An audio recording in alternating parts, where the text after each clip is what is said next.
everybody. Welcome to Come Up 2020.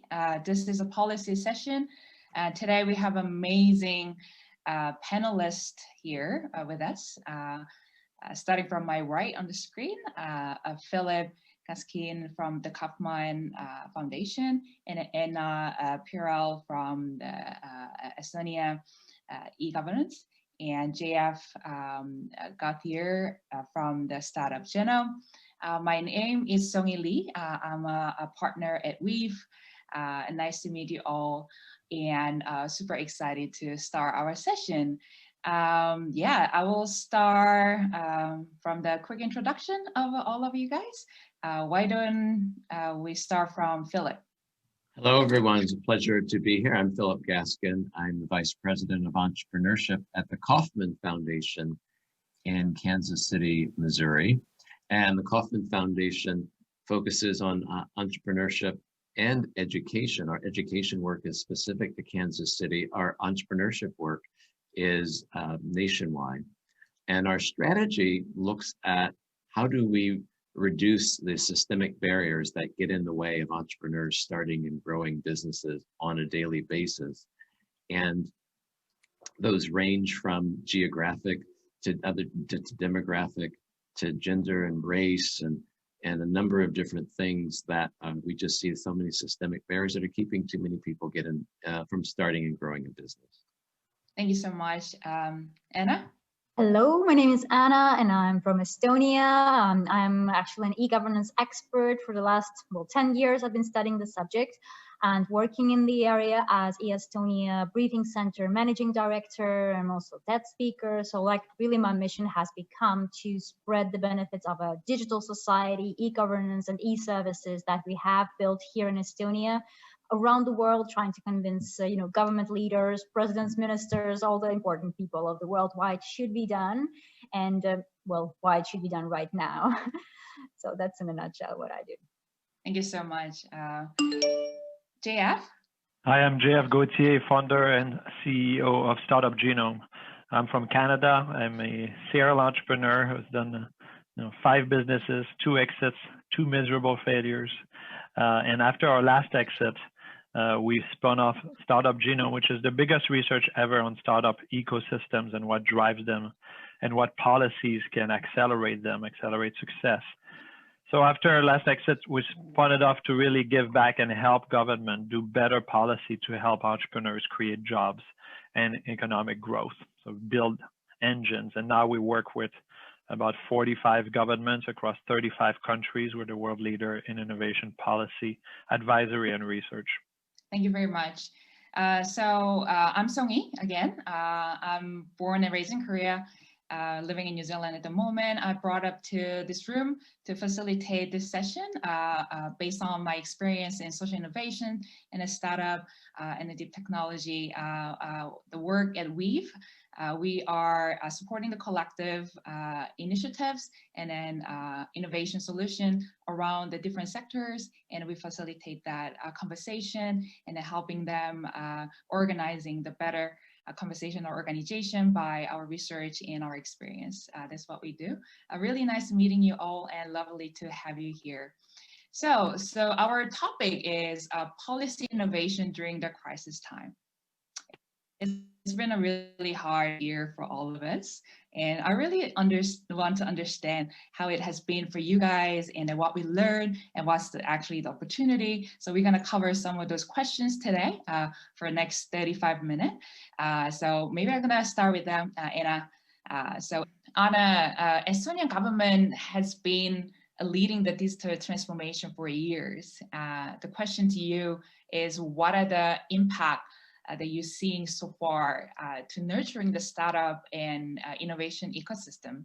First of all, I would say it's not really only during the crisis and pandemic when it's actually important. I would say the vibrance of the startup system, like for any country, this is the basis of a successful economy.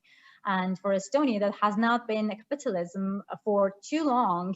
This is an extremely important area. We are not in the heart of the world. We are not in Silicon Valley, and probably access to financial capitals within our country is not as in comparison.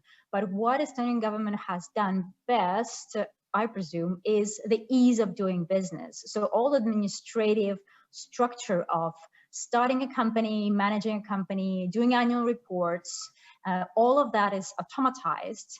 Let's say there is no other country where you can set up a company in 18 minutes. So you basically can start issuing invoices, and you will only pay for that around 200 euros. And in fact, you don't even have to be within the country. You can do that location independently. So this is where we're explaining about, ease of doing business. You can become and test, become entrepreneur to test a new business idea without the huge investment. You can see how it goes, and Estonia is the best test market, as it's quite small and quite tech savvy. And we have seen that this administrative part, from the policy perspective, really encourages a lot of businesses to think globally and technologically, and to develop kind of also digital solutions based on that. And the result is quite remarkable. Let's say for such a small country, we have 4 unicorn companies already, and we are known for a booming startup scene. So if you've probably heard about Playtech and Skype, of course, and TransferWise, they're just killing the banking industry. They Bolt, which is a great competitor for Uber, expanding in China. So it's like, it has been huge, and we see that a liberal approach, but also the ease of doing business from an administrative point of view, are 2 great transformative forces. Mm-hmm. And especially during this pandemic and crisis time, like not just the government, like everyone is kind of becoming this expert and to be forced to be. If you have like any advice and perspective that you would have for other government aiming to implementing this bold digital transformation, what would that be? Well, first, act fast, fail fast, like in business, governments are afraid to fail and test new ideas, but, you have to see what works and what doesn't. And of course, number one aspect is why, for example, in Estonia, you can set up a company so fast and it was completely legal and transparent, is because you can securely identify who is behind the screen. In Estonia, we have this program called e-residency. So we're issuing digital identity to international business people around the world. And this is how they can get securely identified, therefore access to the system. So you need to have a digital identity and let's say allow the data exchange in order to kind of facilitate all of this business environment. And I would say the concept about data ownership is also critical and important. Who owns the data about the companies, about the patients, about the governments? Really, in Estonia, the owner is the citizen, not the institution who have collected this data about them. And it's a critical, I would say, policy and a change and shift, into the approach overall. So there are some, principles like also digital services first that have to be implemented. Try to just automatize everything you can automatize with the technology. Kill the bureaucracy when it's possible, due to the data exchange that is possible today. Connecting banking and tax authorities and companies, just automatize and make it simpler for them on the administrative side. And as a result, they will have more time to actually do business and perform. Thank you very much. So bold advice as well. So I think that a lot of government people have many questions around that. Yeah. And we can now go over to Philip. I have phenomenal work on Kaufmann's initiatives and work. And then Kaufmann Foundation is connecting entrepreneurs and advocates to policymakers so they can actually educate them about why entrepreneurship is matter and how it works and all about it. And I'm really curious to know, what are some of the best practice that you see that working during the crisis time like this?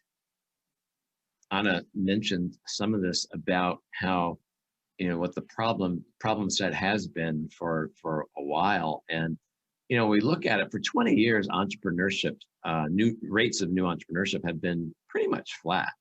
And there's 2 factors for that. And the first is what we call unequal access. So it's women, people of color, rural residents. They just face unique barriers to starting their own business. In fact, in a recent poll, about 1/3 of all men said it was, of all men surveyed, said it was easy to start a business, but only 15% of women said the same. The numbers are even lower when you look at entrepreneurs of color. And the second big factor is uneven playing field. Like I say, so policymakers, one of the things that we believe, and we're talking through our policy work to policymakers, that they tend to prioritize big established businesses over the smaller businesses. You know, they hand out billions of dollars to large corporations, and it ends up this zero-sum game, what we call it, you know, just reshuffling of jobs across. And so what we want to do is, you know, make sure policymakers truly understand the needs of the entrepreneur. Now, as it relates to COVID, you may know in the United States, we had this program called the Paycheck Protection Program, PPP. And that program, the money was filtered through banks. Now, research shows that entrepreneurs don't necessarily have very good relationships or built strong bonds with banks. So entrepreneurs, small business owners that were having to try to find out which bank should I talk to and what. So many entrepreneurs got left out of that game. And so the bigger frame we're looking at is, you know, what is that bipartisan plan that can be put in place for policymakers to understand, but at the local, the federal, and the state level, really understand what are the things, policies that can be put in place to make their communities more entrepreneurship friendly. And so that's what we call America's New Business Plan. We launched that over a year ago, and we call it a bipartisan policy roadmap to support entrepreneurs with those policy recommendations. And so what went into the plan. So it was public polling and survey of entrepreneurs. It's conversations with nearly about 50 leaders in entrepreneurial community, including entrepreneurs like Steve Case and others. And then our research and data on entrepreneurship. But at the end of the day, it's a plan by entrepreneurs for entrepreneurs. It's not a Kauffman plan. It's driven by entrepreneurs. So there's 4 key ingredients to it. The first is opportunity. So what is opportunities? Entrepreneurs need that level playing field and need less red tape. The second pillar is funding, equal access to the right kind of capital, no matter where an entrepreneur lives. Knowledge is the third one, the know-how. Entrepreneurs need the know-how, how to start a business. And the final one is support.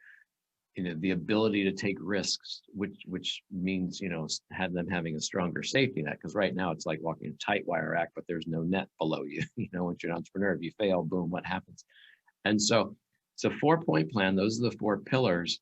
And you know, we hope, and I'm sorry, but should say that we now have 190 organizations in a coalition that we started called Start Us Up Now.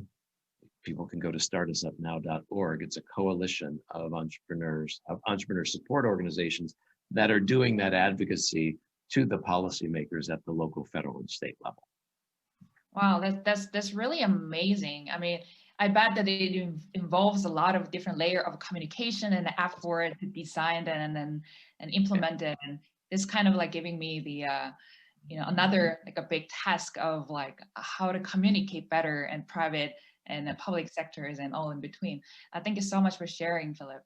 Talking about understanding entrepreneurship needs that at the Kauffman Foundation, and we have a Startup Genome that is really a comprehensive understanding about the startup ecosystem. So they probably, JF has a lot to share as well.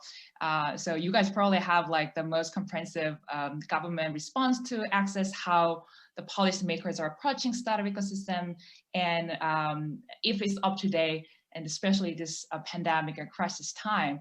So like, what are the patterns that you're picking up, how the policymakers and government are responding to this pandemic at this moment? Yeah, and you know, since the beginning of the pandemic, we started bringing our members from 30, 40 countries plus others, and we created a database of all the responses so we learned from each other.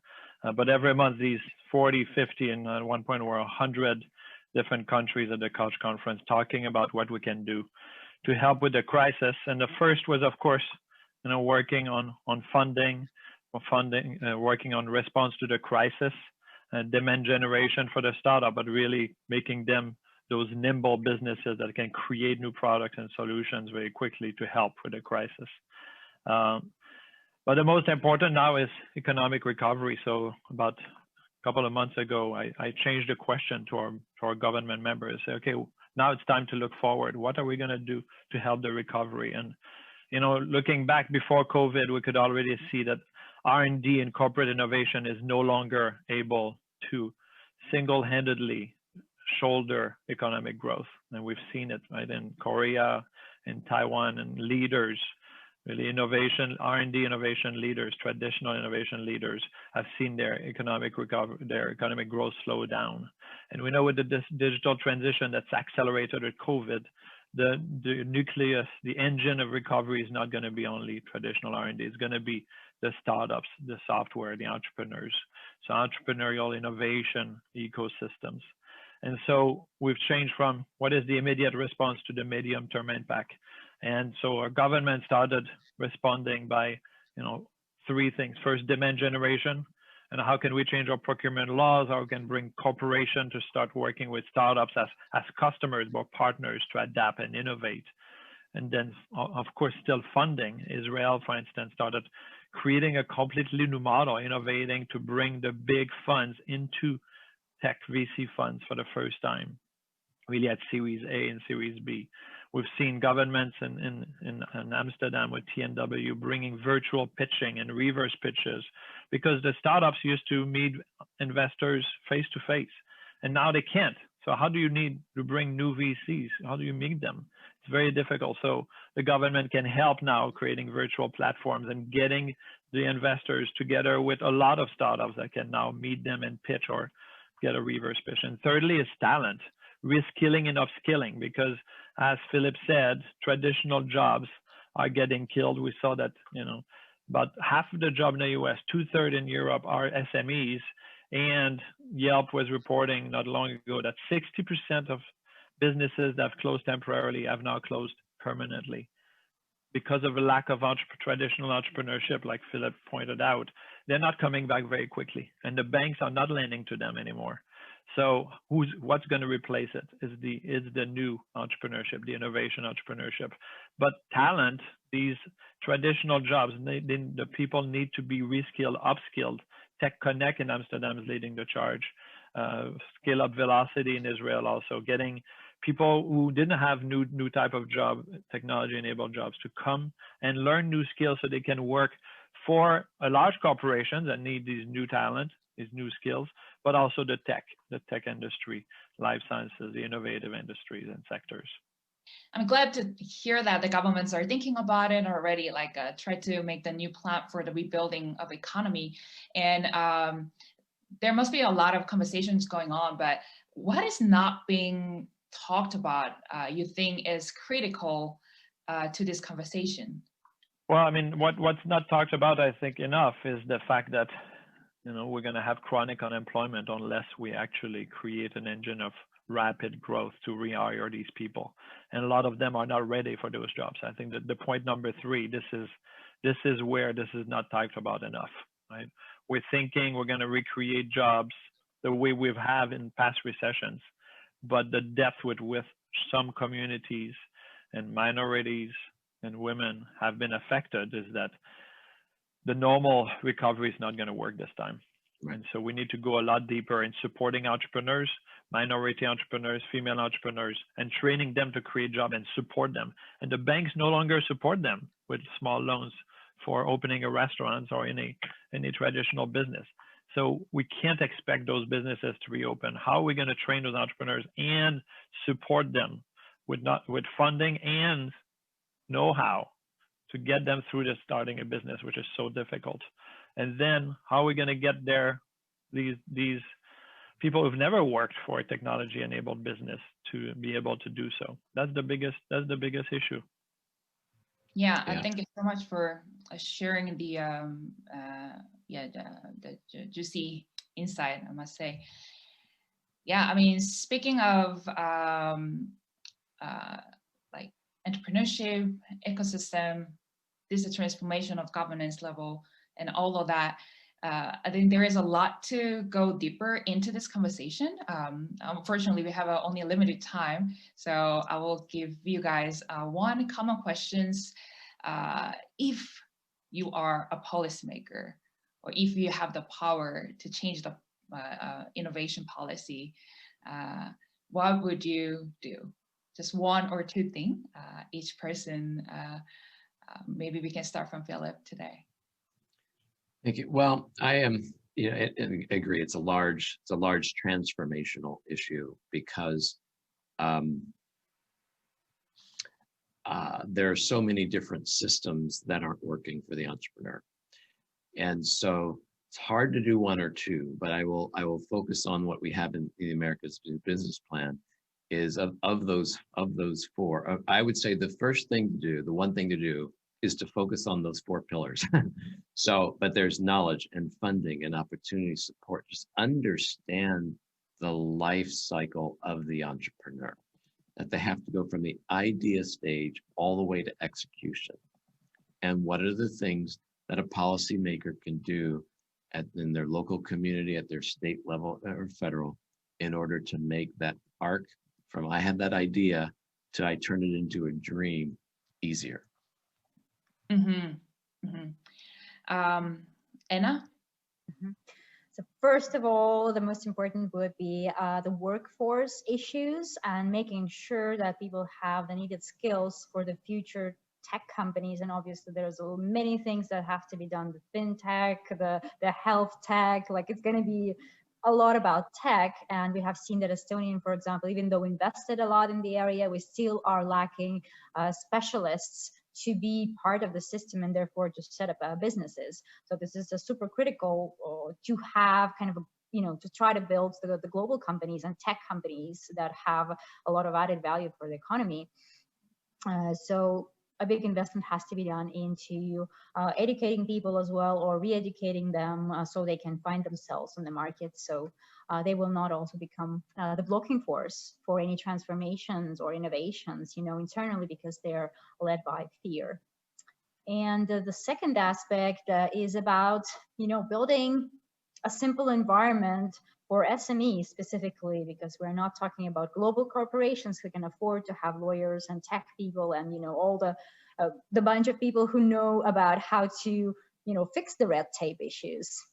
They don't care about that. Who cares about that are the SMEs, which is the mass of the entrepreneurship. And these people, restaurant owners or cosmetologists, they don't know how to do, all of these forms, and they're afraid of all of this, administration that comes with becoming a business person. So the more changes you make on how to, to make the ease of business and start on your own, so you can set up a company fast, so you can do the annual reports yourself, or they're coming out automatically, or you can do the taxes online, and you don't have to deal with that no more than this range. This will definitely simplify and encourage people to start trying things on their own. And for more complicated companies, like we're not taking the traditional areas, there is kind of a whole set of support. It's not only about funding, but kind of a mentoring from the idea to the kind of building the contacts and helping these companies, kind of nurturing them for the whole process until they grow up and feel kind of confident. So something like that. Thank you. JF? Well, so I'll take 2 points. So the first one is, picking up on earlier, is multiply entrepreneurial activity. The entrepreneurial desire always rise in recessions, but do we have the support to form 2 times more entrepreneurs? Not right now. So, you need to start preparing for that rise and be ready to support it. Now you have the adoption and the comfort in online education also has risen. So that's really an opportunity to bring this together so that you bring training and support to the entrepreneurs. As I said, are also talent to work for them, but also because of the physical barriers have been broken, and a lot of mentors, a lot of people with experience who want to give back right now. There's this desire all over the world. Every time I ask now someone to help a startup or help a government, everybody wants to do it. So we're closer together. So bring the mentors and bring the business angels, right? These are the ones who will fund these entrepreneurs, not the banks anymore. And I'm talking about really very early stage, because the angels, they bring also business expertise. They're experienced executive or entrepreneurs themselves. They can really combine not only capital, but industry expertise, customer introduction, right? Business experience. Stay away from grants. I see a lot of governments say, let's do the shortcut, let's give grants. Grants is only capital, doesn't come with mentorship and experience and Rolodex. Secondly is, if you want to create 10,000 more jobs, it's much easier to help 10 scale-ups with 1,000 jobs each, double their revenue and their employees, than if you try to help 2,000 startups. So that means support for growth, focus on growth. And right now I'm thinking international growth. It's very difficult to do international growth because we cannot travel. So you need to support your scale-ups with growing internationally. Right now, we're working with the Quebec government to develop a scale-up mentorship program and sales mission programs. And sales missions can be virtual. And soon they will be again able to travel. But right now we're going to form them, get them ready to attack foreign markets. In Korea, that's a big issue, right? Being the language barrier and the lack of tradition in going global very early means that most of the, if not almost all of the unicorns in Korea, except for gaming and biotech, have only been national startups. They were not able to go global. So you need to support them. And this is where you're going to create jobs. And we know that in Korea, right? The Hyundai and the Samsung, these big businesses, because they're global businesses. If you want to create 100,000 new jobs through entrepreneurship and tech, you need to support those scale-ups with going global. Yeah, I mean, it's amazing advice. So we talk about a lot of government effort and what governments can do. And listening to all of your insight is just giving me the sense it's not about only government does. It's a collective effort that we have to make together. And then there is like no time that we have to wait, or we can wait or sit down and then just do whatever government asks us to or what government design. So there's one follow-up question that I have to Philip, since you are working with diverse entrepreneurs. So we so far gave a lot of advice to the government. So if we can give one or two advice to the entrepreneur, understanding and listening all this kind of advice what government can do, and what do you think is a one or two thing that entrepreneurs can do in this crisis time, especially working with the government or ecosystem in general? Thank you. And I think the two questions tie together because, and I wrote about this earlier this year in April about interdependence and how this is an interdependent community ecosystem based problem to solve. And so that policymakers need to understand their communities, their entrepreneurial ecosystems. Who's there? Where are the entrepreneurs? How do I meet them? How do I sit down? How do I find them? How do I listen to them? How do I see them? Same for the entrepreneurs. How do I make myself known? How can I connect? How can I find? And so our 1 Million Cups program, that's in 150 cities, over 150 cities right now across the United States, is a community that meets every Wednesday of entrepreneurs and those that support them, to those supporters to listen to the entrepreneurs. What do those entrepreneurs need from the supporters? What do the supporters need from the entrepreneurs? How can policymakers be more in tune and connected into these make these communities more interdependent? One of the things that we've done through our mayor's conference on entrepreneurship for the last 9 years has been bringing the entrepreneurial needs into the mayor's conference so mayors can really understand, mayors of US cities can understand what the challenges are. In fact, in the last couple of years, what we've done is we've had physical design sessions with entrepreneurs and the mayors for the entrepreneurs to be at the table with the mayors to help the mayors think through the problems they're trying to solve in their communities from an entrepreneurial mindset.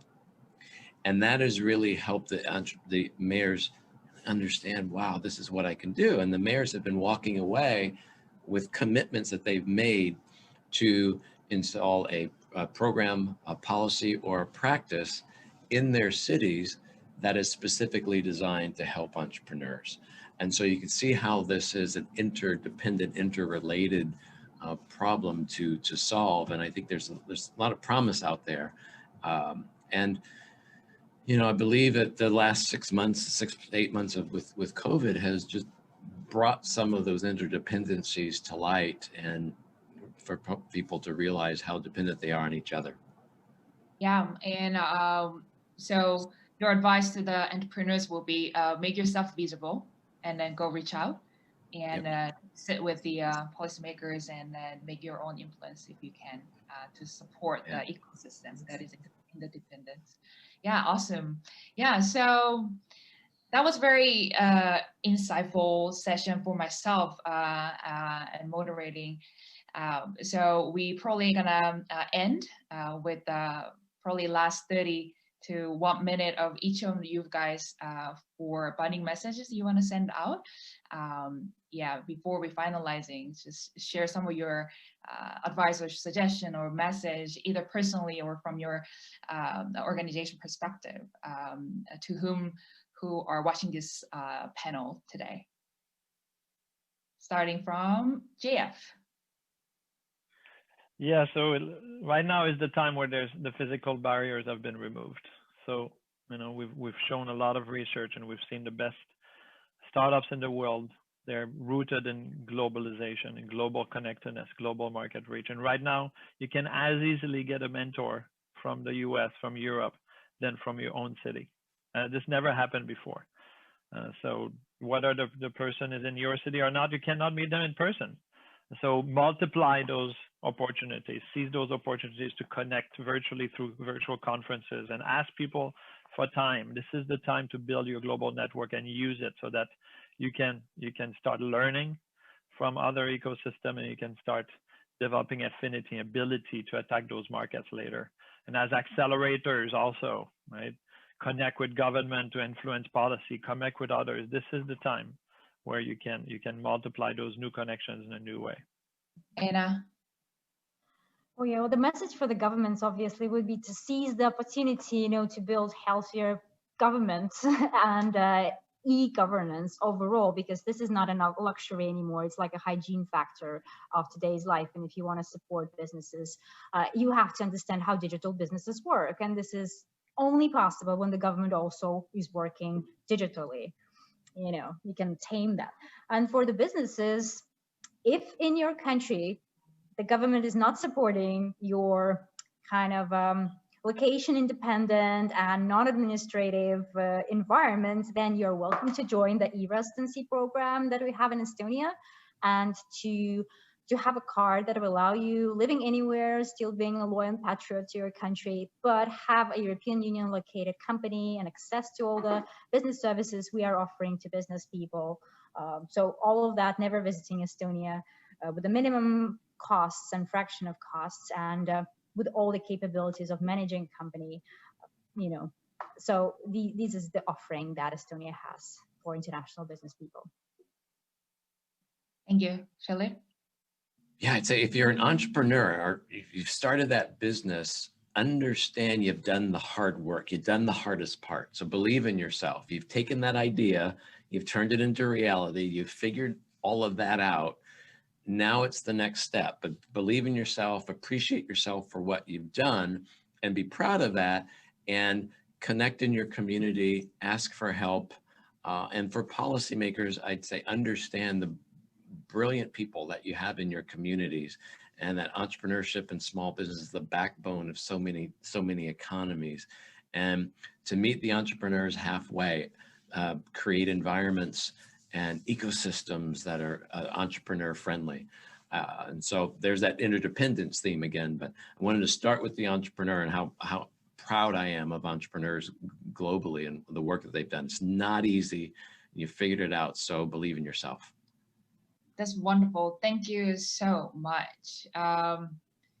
it feels like that you guys all see an opportunity, even if it's a hard time. So I'm really happy that we are ending this session with a positivity and opportunity and a great energy.